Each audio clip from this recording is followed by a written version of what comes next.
Nick Reiner's extremely hostile outburst at prison shower revealed as he awaits murder trial. Nick Reiner was allegedly subject to disciplinary action for a purported outburst in prison as he awaits trial for the murders of his parents Michele and Rob Reiner. The 32-year-old, who had a history of substance abuse and was also reportedly diagnosed with schizophrenia, is being held in solitary confinement in the Specialized Medical Observation Unit at the Twin Towers Correctional Facility in Los Angeles. Inmates in that unit are individually taken to and from the showers by deputies, who, as a precaution, are able to see their heads and feet. A source has now claimed that on April 27, Nick took a shower, got dressed in a fresh uniform, and grew very impatient while waiting to be brought back to his cell by deputies who were delayed because another inmate apparently overdosed. Tired of constantly refilling your pet's water bowl? This filtered fountain keeps water circulating and offers a generous capacity, giving cats and small dogs convenient access to flowing water. Want to get the best verified deal and see full details? Visit grabdeal.us/5 right now. He was recalcitrant, extremely hostile, creating a verbal disturbance, refusing to follow rules and not listening to any commands, the insider alleged to People. As a result, he was written up and had multiple privileges, including commissary access, phone calls, and visitation, rescinded for 5 days, the source asserted. The Los Angeles County District Attorney's Office declined the Daily Mail's request for comment. The Daily Mail has contacted Reiner's counsel for comment. Nick Reiner was allegedly subject to disciplinary action for a purported outburst in prison as he awaits trial, pictured at his arraignment in February. Rob and Michele, pictured in 2013, were found stabbed to death December 14, 2025 at their $13.5 million Brentwood estate, where Nick lived in the guest house. The insider said Nick was yelling, screaming, being disrespectful, and shouting many profanities, while at the shower, having become upset and hostile because no one was coming back right away and he wasn't attended to.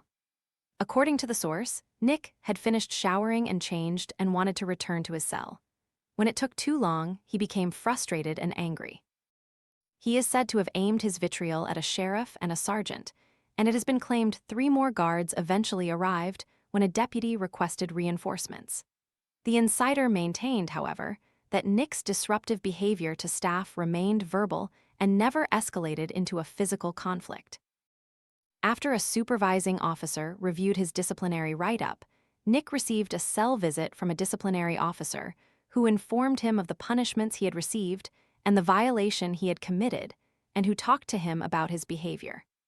According to the source, Nick has generally become acclimatized to prison, and the fracas at the showers on April 27 was anomalous. In Nick's medical observation unit, each inmate is taken alone by a sheriff and a sergeant to a locked steel shower and subject to a wellness check every 15 minutes. Although the inmates are not filmed or watched while they actually wash, the deputies are equipped with body cams while taking them to and from the showers. Nick, who if convicted could face life in prison without parole or the death penalty, is scheduled for a preliminary hearing on September 15. Nick, who had a history of substance abuse and was also reportedly diagnosed with schizophrenia, is being held in solitary confinement. Nick and Rob, pictured in 2016.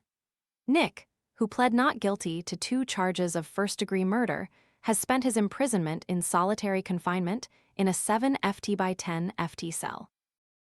A source close to the Reiner family informed the Daily Mail this month that he has been rapidly deteriorating in custody and has become, like a babbling child, totally out of it, to the extent that his lawyers have a hard time talking to him. He had no personal visitors other than his lawyers until this Monday, when he was met by someone a source described as a relative in the presence of his counsel.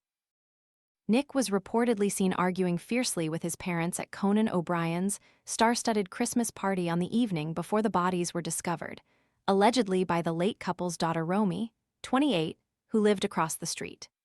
At first, Nick's counsel was the top-flight lawyer Alan Jackson, who successfully prosecuted Phil Spector for murder and in private practice as a defense attorney has represented Kevin Spacey and Harvey Weinstein. When asked who was paying his fees, Jackson replied, "I can't comment." However, on January 7, Jackson withdrew from the case, citing circumstances beyond our control and beyond Nick's control, and the accused is now being represented by public defender Kimberly Green.